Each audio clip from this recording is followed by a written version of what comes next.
Hello అండి, అందరికీ welcome to కుచ్చు స్పెషల్ డిషెస్. దొండకాయ కూర కుక్కర్లో సింపుల్గా ఈజీగా టమోటా లేకుండా ఎటువంటి మసాలాలు లేకుండా చాలా సింపుల్గా గ్రేవీ లాగా వచ్చేలాగా ఎలా చేసుకోవాలో చూపిస్తున్నాను. ముందుగా దొండకాయలను ఇలాగ వీడియోలో చూపిస్తున్నట్టుగా సన్నగా కట్ చేసుకోండి. అంటే ఒక దొండకాయకి 8 ముక్కలు వచ్చేలాగా కట్ చేసుకోండి. అలాగే 3-4 పెద్ద సైజు ఉల్లిపాయలను ఇలాగ బాగా సన్నగా కట్ చేసుకొని పక్కన పెట్టండి.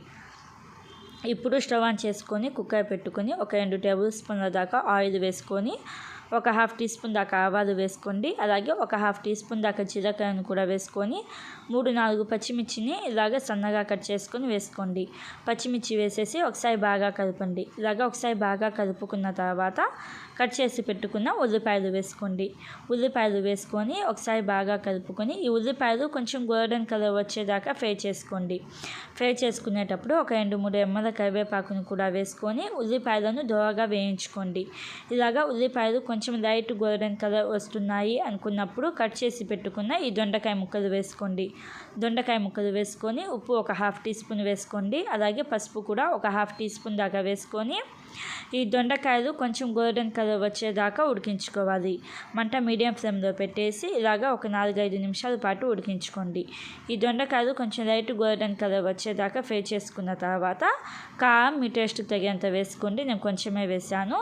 మీ టేస్ట్కి తగినంత కారం వేసుకొని ఒకసారి బాగా కలుపుకొని చిన్న నిమ్మకాయ సైజ్ అంత చింతపండుని నీళ్ళలో నానబెట్టుకొని చింతపండు నీళ్ళు వేసుకొని ఒక 1/4 గ్లాస్ దాకా నీళ్ళను కూడా వేసుకొని ఒకసారి బాగా కలుపుకొని కుక్కర్ మూత పెట్టేసి మీడియం ఫ్లేమ్లో ఒక 2-3 విజిల్స్ వచ్చేదాకా ఉడికించుకోండి.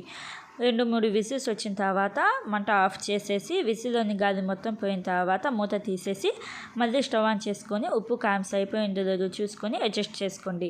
నాకైతే ఇంకొంచెం ఉప్పు పడింది. ఇంకొంచెం ఉప్పు వేసుకొని సన్నగా కట్ చేసిన కొత్తిమీర కూడా వేసుకొని చిన్న బెల్లం ముక్క వేసుకోండి. బెల్లం ముక్క ఇక్కడ ఆప్షనల్, వేస్తే టేస్ట్ బాగుండిద్ది, లేకపోతే స్కిప్ చేసేయచ్చు. బెల్లం ముక్క వేసుకొని ఒకసారి బాగా కలుపుకొని మంట ఆఫ్ చేసుకోవాలి. ఇలాగ మంట ఆఫ్ చేసుకుంటే మనకి దొండకాయ కూర అనేది రెడీ అవుతుంది. గ్రేవీగా టేస్ట్ అయితే చాలా బాగుండిద్ది. వేడి అన్నంలోకి చపాతీలోకి కూడా చాలా బాగుండిద్ది. తప్పకుండా ట్రై చేసి ఎలా అనిపించిందో చెప్పండి.